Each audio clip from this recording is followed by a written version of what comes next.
Welcome to Drinking with Authors. I'm your host, Erica Lance. My co-host today is the amazing Bo Lake with hair that looks like it's fire. I love it. I love it. And our guest today, welcome to the show, is Gregory D. Little. I can talk, I promise. Welcome, Gregory. Thank you. Thank you for having me. Woo. Today, we're starting off hot and heavy. I wish I could blame drinking, but I can't. Starting strong. Yeah. Okay. Let's talk about what we're drinking, though. So I have the last of these that I had in my fridge, and I love them. And it's Flat Rock Cider Company. And this one is called Muigopa. I don't think I'm saying it correctly, so I'm sorry. But it's guava passion fruit hard cider, and it's freaking amazing. So it's great. And I can't get more because it was a limited run. Makes me sad. Bo, what are you drinking? I am drinking a Coke Zero because I'm feeling fancy today. Is there something in it? I'll never tell. Well, that's pretty much a given that there's something in it. Okay. Gregory, what are you drinking with us today? I am drinking an unsweetened iced tea of an alarming amount. So we better hope there's nothing in it because I probably won't make it if there is. I don't know. That hat you're wearing speaks that you should make it through freaking anything like that. Thank you. That hat alone says I can fucking take on the world. Okay. So it's kind of show we're gonna have today, Bo. You feeling it? Yeah, I'm feeling it. Yeah. Ready. Bo's like, why didn't she pick someone else today? That's what she's feeling. Okay. So Gregory, for the world at large that may not know, what do you write? I've written both fantasy and I'm in the process of a couple of science fiction series right now. And I've dabbled in horror as well. So I cover all things speculative fiction, I guess. Very, very cool. So when did this wonderful journey for you begin? Well, I guess way back in high school, a friend and I were both very into, stop me if you've heard this one before, the Star Wars Expanded Universe books. And we decided that, heck, we could write our own Star Wars book. And that very rapidly devolved. It was basically us passing back and forth a spiral-lined notebook, handwriting chapters. I would write a chapter and he would write a chapter and so on and so forth.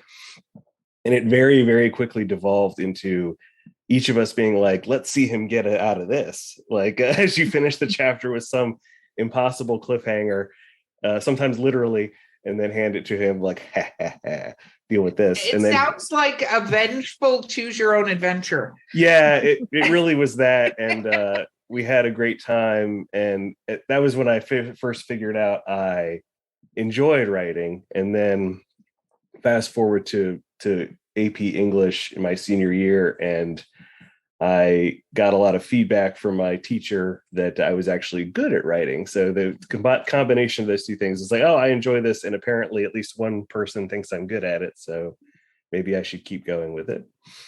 That's cool. And I love it when teachers are actually helpful in that regard. I think a lot of teachers have the world of best intentions, but unfortunately we've had people on the show to discover that some teachers are just dickholes and do not actually I've had that experience too. I also have some level of artistic talent, but I had a teacher sort of quash that somewhat. Oh, see, that sucks. Fuck that teacher. Okay. So, what was, I'm in a mood, Bo. I don't know what to tell you. It's just a freaking mood today. That's what's happening. I can just tell from the look on your face. You're like, she's out of control today. One would think I was out of control on a regular basis doing this podcast. But let's talk about the first thing you published. What was the first thing besides this epic, vengeful, how can I screw over my friend back and forth in high school? What was the first thing that you formally published, I guess I should say? I've been publishing, I guess the very first thing was a short story, kind of a little bit. It was actually a post-apocalyptic love story, which was interesting. Still a thing I really enjoy going back to every now and then. The first book I published was back in 2015, and it was the first volume of my Unwilling Souls epic fantasy series, which I self-published the whole series of. So that was, it was my kind of, based on all the epic fantasy I read growing up, my it's like, well, it's my turn to kind of do my shot at this. Wound up being four books long, and I had a lot of fun working on it. And it actually got me the notice of my publisher, who Cursed Dragon Ship, who I'm currently working with on my sci-fi series. So very cool. A Cursed Dragon Ship is a friend of this podcast. I enjoy them very much. Let's talk a little bit about the self-publishing, because that is a whole thing in and of itself. When you're like, you know what I'm going to do? I think sometimes people go, you know what I'm going to do? I'm going to self-publish a book. And then they get into it and are like, what the actual is happening right now? Like, because there's so many little things. I think it's like doing almost anything, even like when I started, back when I could do this before my back surgery, I started jogging or yogging, if you're Ron Burgundy.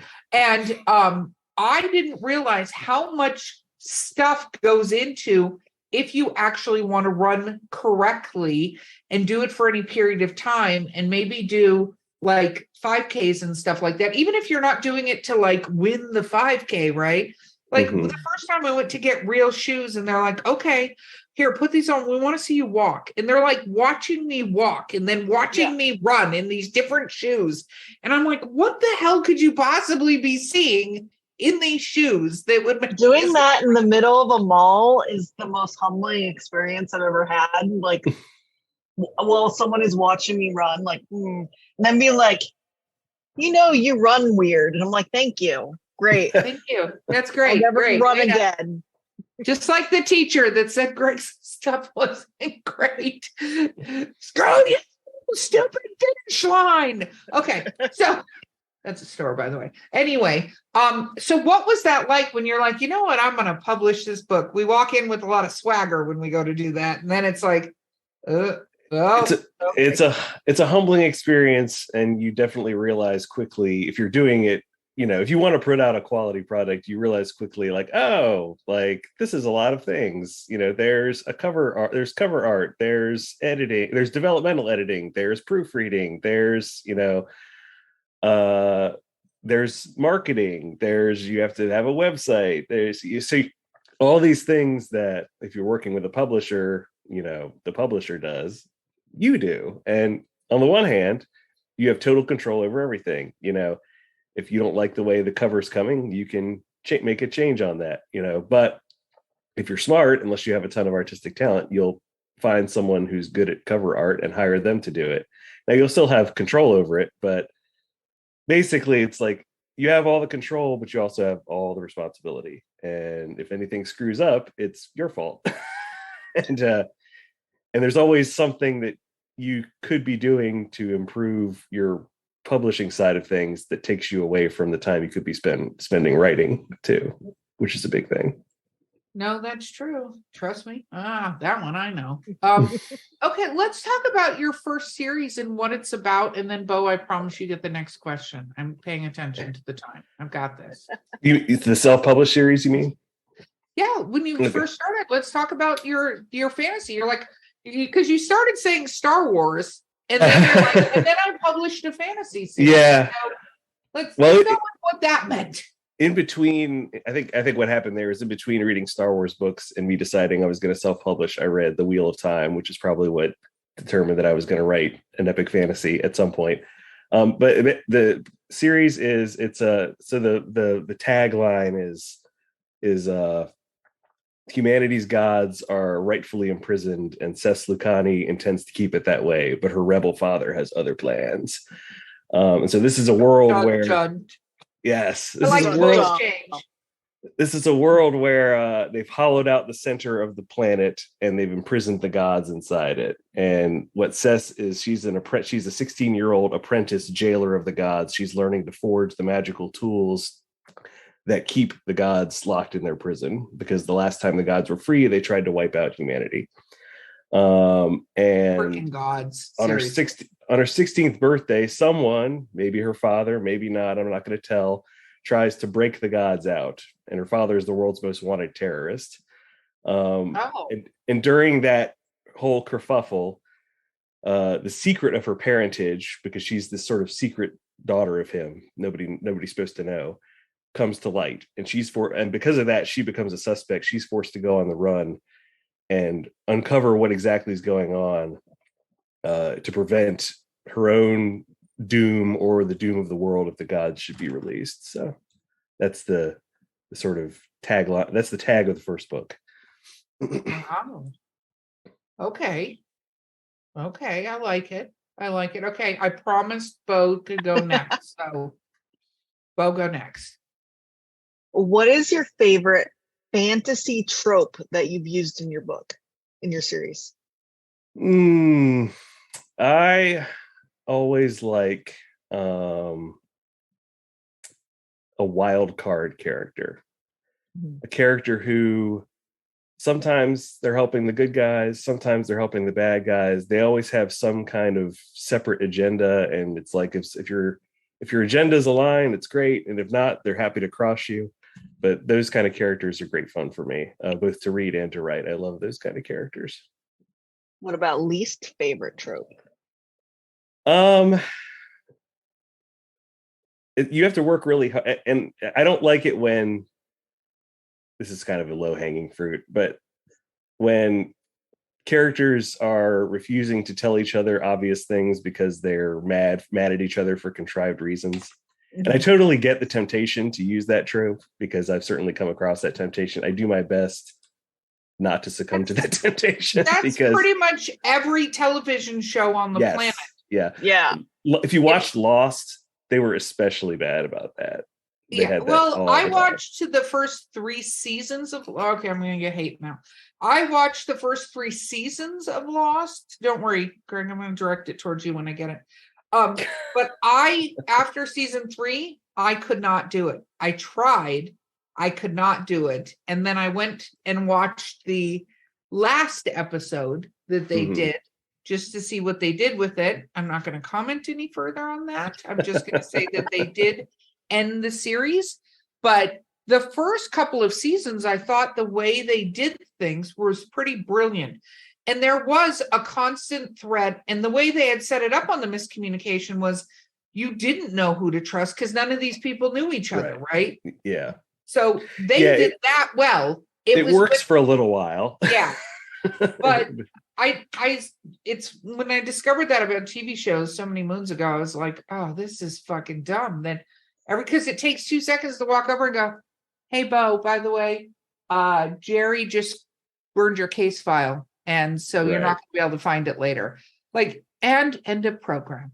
No, we're going to go show 45 over. More minutes. And then you come in and I go, I wasn't sure if you wanted to receive that knowledge. You know, like all the dumb shit they say. And you go, why the hell would you even write that? Yeah. Exactly. I didn't think you were emotionally ready for this knowledge about the case file. Yeah, exactly. I didn't want you to be mad at Jerry. What? Fuck Jerry, honestly. Okay. Pensive look back and forth. Anyway, what's your next question, Bo? Since I just railroaded over that one. So it makes sense that you go back to sci-fi because sci-fi seems to be where you started. But what made you drop fantasy? Honestly, that series was such a imagination drain for me because I really tried to make the world really interesting. And one thing I like to do is reveal things by layers as the series goes on. Like, oh, this thing you think you understand, actually, it's not like that. It's like this, and now it's like this. And so more and more, it's like peeling back layers of an onion, you know, and you get more. By the time I was done with that, I was kind of wrung out of fantasy ideas, and I sort of need to let that well recharge, I think. But I had some science fiction stuff that I've been, noodling over for a while and messing around with. So it seemed like a good time to jump over and try that for a while. I think that's basically it. Just exhaustion, I guess. So why did you go to horror? Oh, I've always, even as a kid, liked, creepy crawlies and horrible monsters. So, and and really the horror right now is part of the sci-fi. There's some horror elements in the sci-fi in the form of horrible monsters. So that's just a personal proclivity, I guess, is enjoying scary things. No, that makes sense. That makes sense. So what are you working on right now? So the two series I'm working on right now, one is the Mutagen Deception series, first book, The Last Humans. And basically the premise of that is that it's humanity's last city on Earth, where danger's never far away. And no one understands that better than our Yasmina Delgassi, who's lost her best friend to these monstrous alien revenants that basically have taken over the rest of the world, leaving only this one last walled city.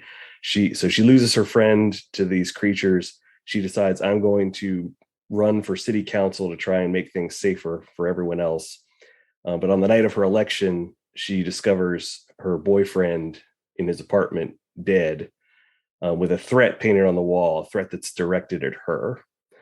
And so now she's got not only this alien threat outside the city, but some sort of murderous conspiracy inside the walls that has targeted her. And she has to unravel what all this means, if there's any connection between the things, before humanity's last city becomes its tomb as well. And then the other series that starts next year is set in the same universe, but it's going to be a bit different tonally. It's going to be a sci-fi murder mystery comedy.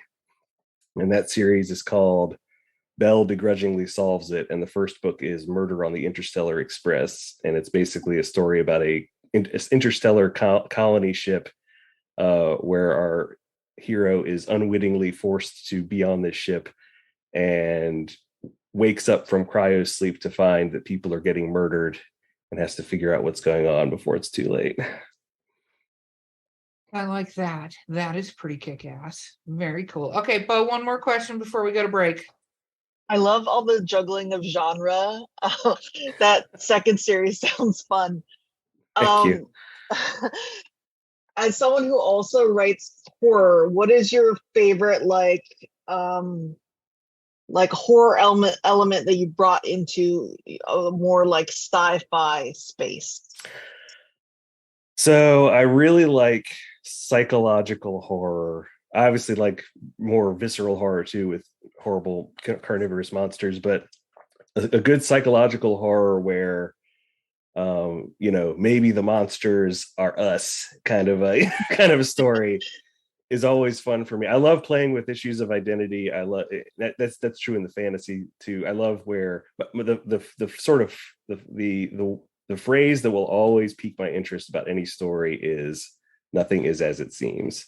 Mm-hmm. So you can always pretty much assume there's some element to any story I'm writing where that's the case, because that's what I love more than anything. So a horror where you don't even understand really the world around you, or you come to realize you don't understand it. This kind of deep existential horror is probably my favorite thing to play with. I like it. I like it as a horror writer as well. I enjoy that. I also don't enjoy happy endings. So that's, I'm 1000% on board with screwing people up mentally. Yes. And that we will be right back with Drinking with Authors.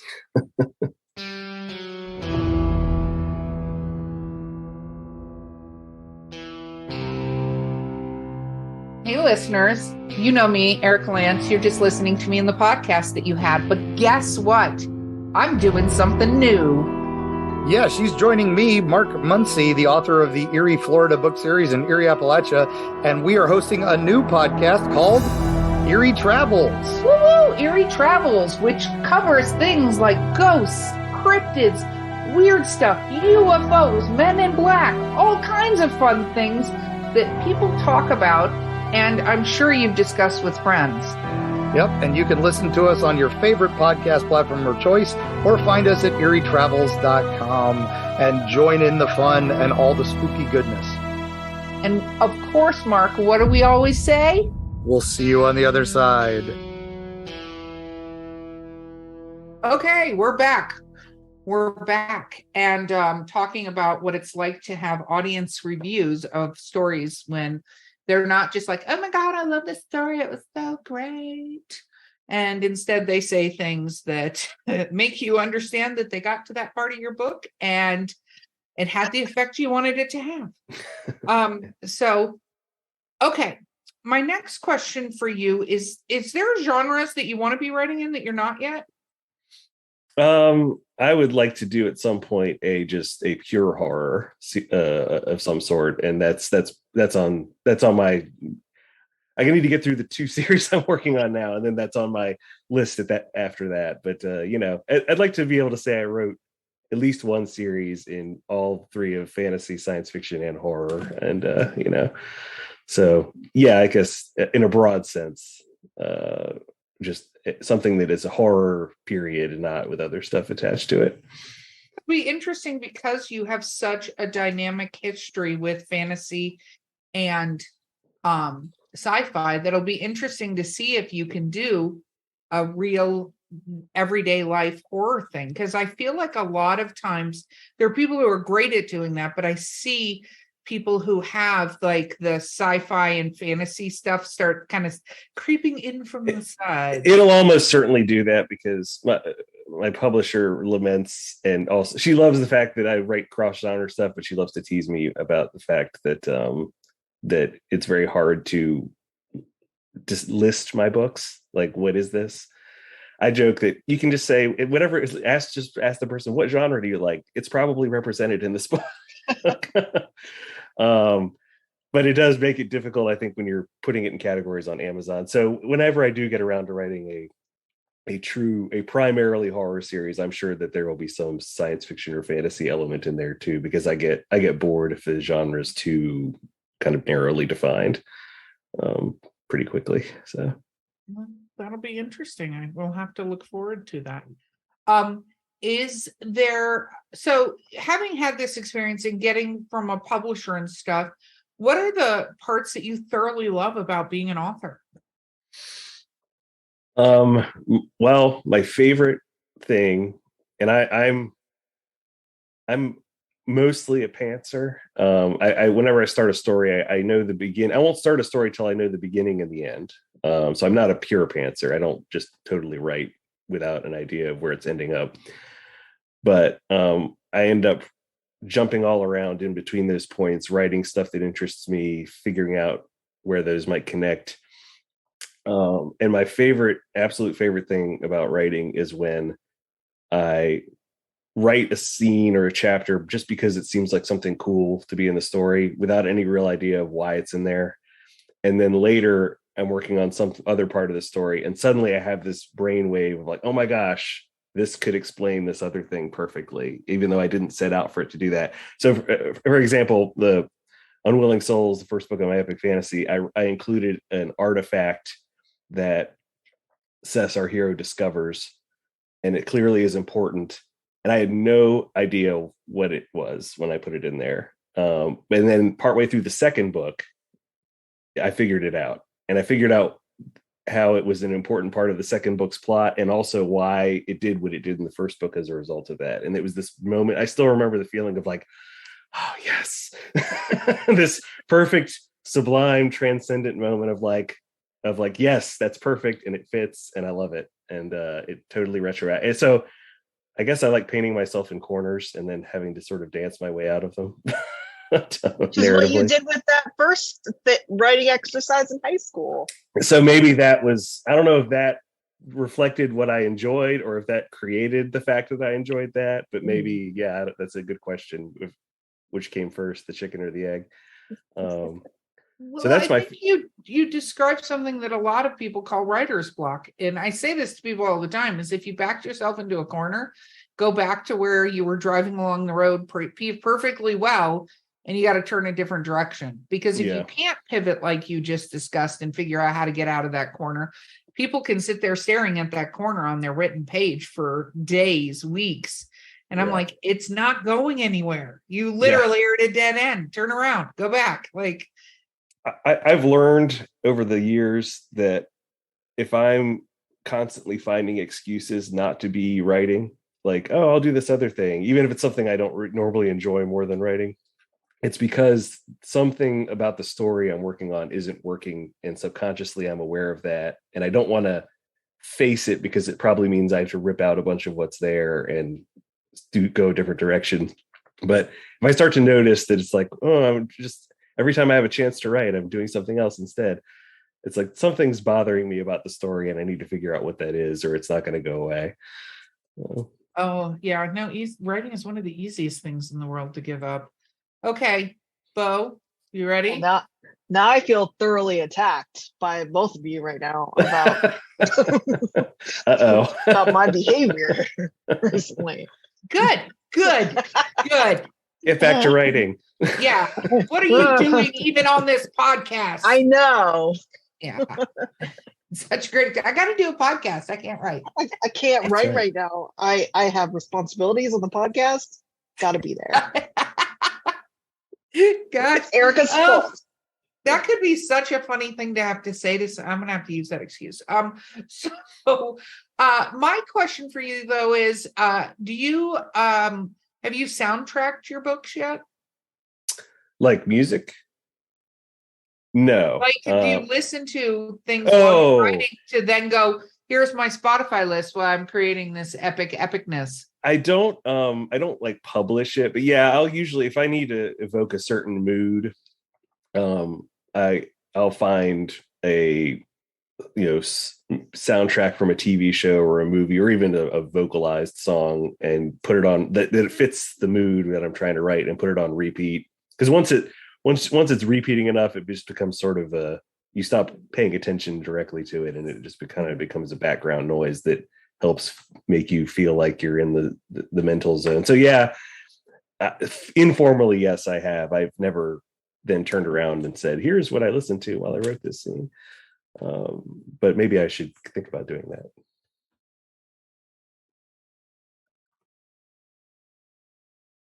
Erica, did you freeze? Yes, I think she's frozen. All right, then I will just ask questions. All right. What's your favorite character in your fantasy series and why? Oh, my favorite character in my fantasy series is Cess, the hero. There's other POVs. I add a POV each book, so there's 4 in total by the end. But she's the main one throughout, and she's my my least complicated hero. She's the most just sort of straightforwardly good. Not that she's not flawed; she does have flaws, but and she's certainly tempted by badness at certain points. But she's very lovable. I miss working on this on her as a character. Whenever I sell a book in person and sell a copy of an Unwilling Souls book, I always inscribe it, tell Cess I said hi, because I miss working with her. So I was really mean to her, and I feel guilty. There was guilt permeating. She didn't deserve what I did to her. Oh wow. Okay, we're gonna do literary briefs. Are you ready? Dun, sure. Yes. Dun. Okay. What is your favorite book of all time? That's a really hard one to answer because it changes. If I had to pick one right now that I thought about the most since I read it, and that was about almost 10 years ago now, so it's been in my head for a long time. It's Blind Sight by Peter Watts. And it is, if you're not familiar, it is an alien first contact story that is like nothing else I'd ever read, and true to all my favorite books, it introduced me to concepts I'd never even considered before, kind of mind-blowing concepts, and that's what I love more than anything in a story. So that would be my answer, I think, at least in the last decade, we'll say, my favorite book. Very cool. What about your least favorite? The Old Curiosity Shop by Charles Dickens. Ooh, that was really you had that ready to go. Yes, I had to read that in 9th grade. It was part of our summer reading list, and it was 900 pages of an old man and his granddaughter walking. And spoiler alert: at the end of the book, they both die. And And I respect the fact that Charles Dickens was a serialized author, and therefore he basically got paid by the word, and, more power to him. But man, it makes for some tough reading. Yeah, no, it's very true. It's very true. Especially for a ninth grader. Yes. Okay, Bo. Who's your favorite author of all time? Again, that's a tough question to answer. My favorite, I think the author I would most try to emulate that's working right now would be Daniel Abraham, who writes fantasy, and then he's one half of James S.A. Corey, who wrote the Expanse series of science fiction books. And what I love about him is that his characters, whether it's fantasy or science fiction, and this is kind of rare in science fiction, they all have very rich inner lives. They're all extremely thoughtful. And that's what I try to go for with my characters too. But they always just pull me right into even the worst of them, you can always find something to sympathize with in what they're doing. And I really think I really think what he's able to do with that is amazing. And just keeps me coming back to his stuff over and over again. Very cool. Bo? Who's your least favorite author? I'm gonna have to go back to Charles Dickens. God damn you, Dickens. I will say, in senior year of high school, we read, after years of reading books by Dickens and me developing a deeper and deeper hatred for his work, we read A Tale of Two Cities, and I finished that book, and I was like, okay, that was pretty good. I didn't hate that book. So that's about as good as I can say, is that I thought that book was pretty good. Everything else by him, everything else of his I've read, I've hated. So yeah. Yikes. Okay. What about what is your favorite writer snack? Like, if you're snacking while you're writing, what is it? Snacking while I'm writing.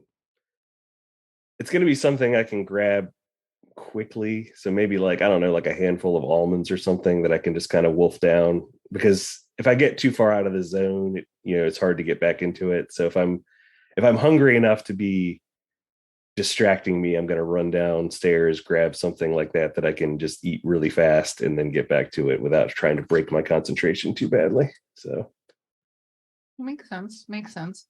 What about casting your current 2 series you're working on? Who are you casting as the lead characters? So no pressure at all, but get this right.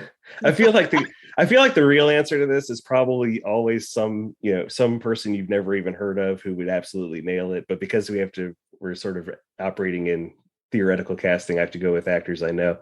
I think the lead in the Mutagen Deception series is fairly ensemble-ish, but each book has its kind of focal character. But Yasmina, the lead of the first book, I think Karen Gillan would do a really good job playing her. Mm-hmm. I think she's got the sort of range. Yasmina is a very complicated character. She's tough. She's a police captain turned politician. She's very tough, very driven, snarkily funny, but also has an edge to her that I think Karen Gillan could manage pretty well. As far as someone to play Belle, that's a really tough question, because Belle, there's a comedian, and I'm drawing. Let me see if I can figure out. Drawing a blank on her name. I'm gonna very quickly go to Google because I want to give a shout out. Okay, I think it's Jessica Williams. She was on the Daily Show. She's on the show Shrinking. Yeah. Belle is a smart ass extraordinaire who doesn't like taking shit from anybody. And we were watching the show Shrinking on Apple TV recently, which has Jessica Williams in it as a major character. And while watching that, I was like, oh, she could play this character. She could play Belle really well, because she's got that kind of I'm not taking crap from anybody attitude. And she's constantly wisecracking, which also covers Belle. Very cool. Bo? What is your favorite book to movie adaptation? The movie or TV adaptation. show. Or TV show. Mm-hmm.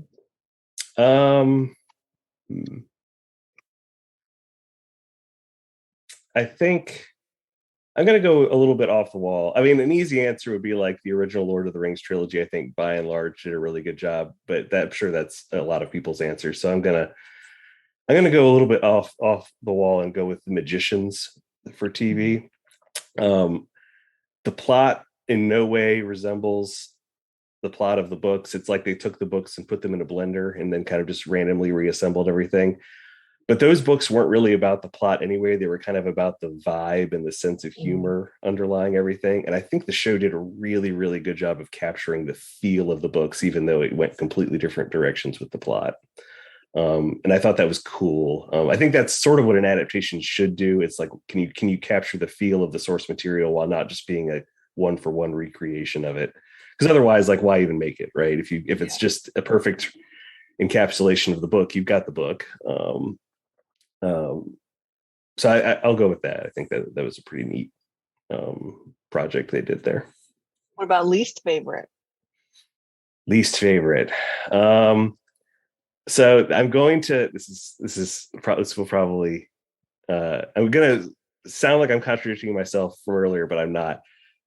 I really liked that they had a successful adaptation of The Expanse.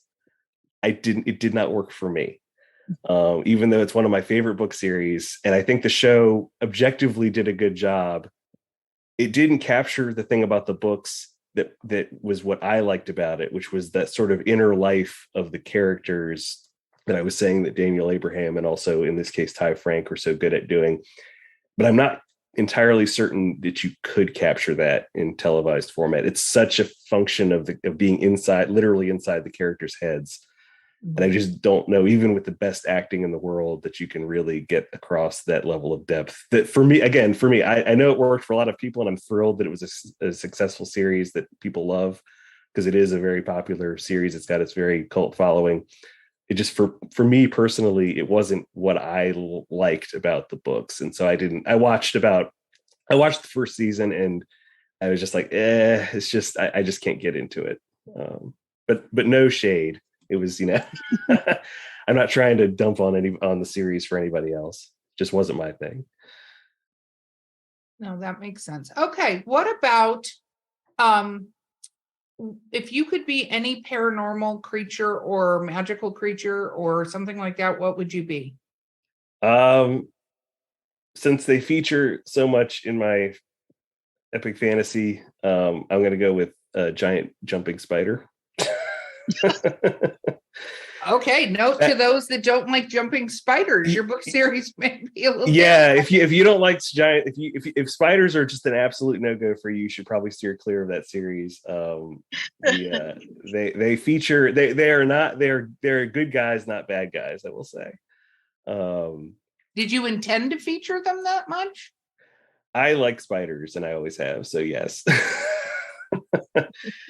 It basically, one of them becomes Cess, my hero's her friend / pet / mount. Basically, she rides the spider in certain instances. So, but yeah, I just have a soft spot for spiders. So I decided I was going to have, since I decided I was self-publishing and nobody could tell me this was a bad idea, I was going to feature spiders in the story.